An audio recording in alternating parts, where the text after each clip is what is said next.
ദീപക്കെ നിൻസി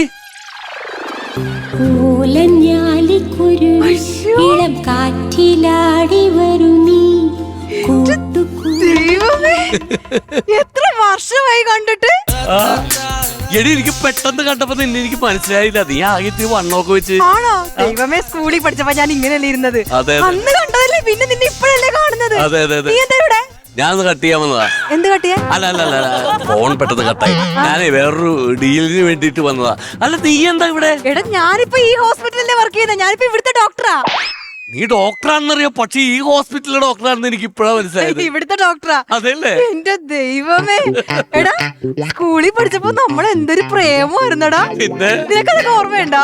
ഓർമ്മ ഉണ്ടാന്ന് മറക്കാൻ പറ്റുമോ? ഇനി ഞാനൊരു സത്യം പറയട്ടെ, ഇപ്പോഴും എന്റെ മനസ്സിൽ നീ മാത്രമേ ഉള്ളൂ.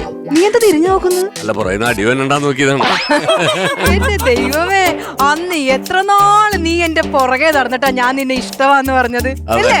ഇഷ്ടമാന്ന് പറഞ്ഞു കഴിഞ്ഞപ്പോ തൊട്ട് പിന്നെ എന്തൊരു രസമായിരുന്നല്ലേ. നേരം വെളുക്കാൻ കാത്ത് സ്കൂളിലേക്ക് ഓടി വരാനായിട്ട്. അതെ അതെ, മണിയുടെ ശബ്ദം കേട്ടാ ഞാൻ ഓടി വരുമായിരുന്നു. അപ്പൊ നിനക്ക് മണിയനുമായിട്ട് ബന്ധമുണ്ടായിരുന്നല്ലേ? ഏത് മണിയൻ? അന്നേ സംശയം ഉണ്ടായിരുന്നു. ഏത് മണിയെന്ന്? മണിയൻ കേസ്. അവന്റെ ശബ്ദം കേൾക്കുമ്പോ നീ ഓടി വരുമെന്ന് പറഞ്ഞു. പോടാ അവിടുന്ന്.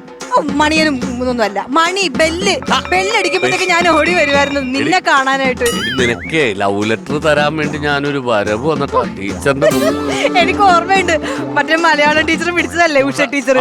എന്റെ പൊന്നെ, എന്നിട്ട് ആ ടീച്ചർ നിന്നെ എന്തോരം തല്ലിയല്ലേ. എന്റെ പാട് ഇപ്പോഴും എന്റെ കാലുമേലുണ്ട്, പോയിട്ടില്ല. ശരിക്കും പറഞ്ഞ ആ ടീച്ചർ നിന്നോട് ഇത്തിരി കുശുമ്പായിരുന്നു. എനിക്ക് കുശിമ്പോട്ടൊന്നുമില്ല. ടീച്ചർ ആ ലവ് ലെറ്റർ വായിച്ചു നോക്കി, എന്നിട്ട് പറഞ്ഞു ഞാൻ എന്തിനാടാ നിന്നെയൊക്കെ മലയാളം പഠിപ്പിക്കുന്നത്. അക്ഷര തെറ്റായിരുന്നു. അയ്യോ, എന്തായാലും നിന്നെ കാണാൻ പറ്റിയല്ലോ. എന്തായാലും ഞാൻ പ്രേമിച്ച പെണ്ണ് ഡോക്ടറായല്ല, എനിക്ക് സന്തോഷമായി. ശരി, നീ പ്രേമിച്ച പെണ്ണ് ഡോക്ടറായി, എന്റെ പുറകെ നടന്ന നീ എന്തായി? ഒന്നും ആയില്ല. അല്ല അങ്ങനെയല്ല, ഡോക്ടർ വക്കീൽ അങ്ങനെ ഒന്നും ആയില്ല. ഞാനിപ്പോ വലിയൊരു ബിസിനസ് മാഗ്നറ്റ് ആയല്ലോ. അതെ അതെ.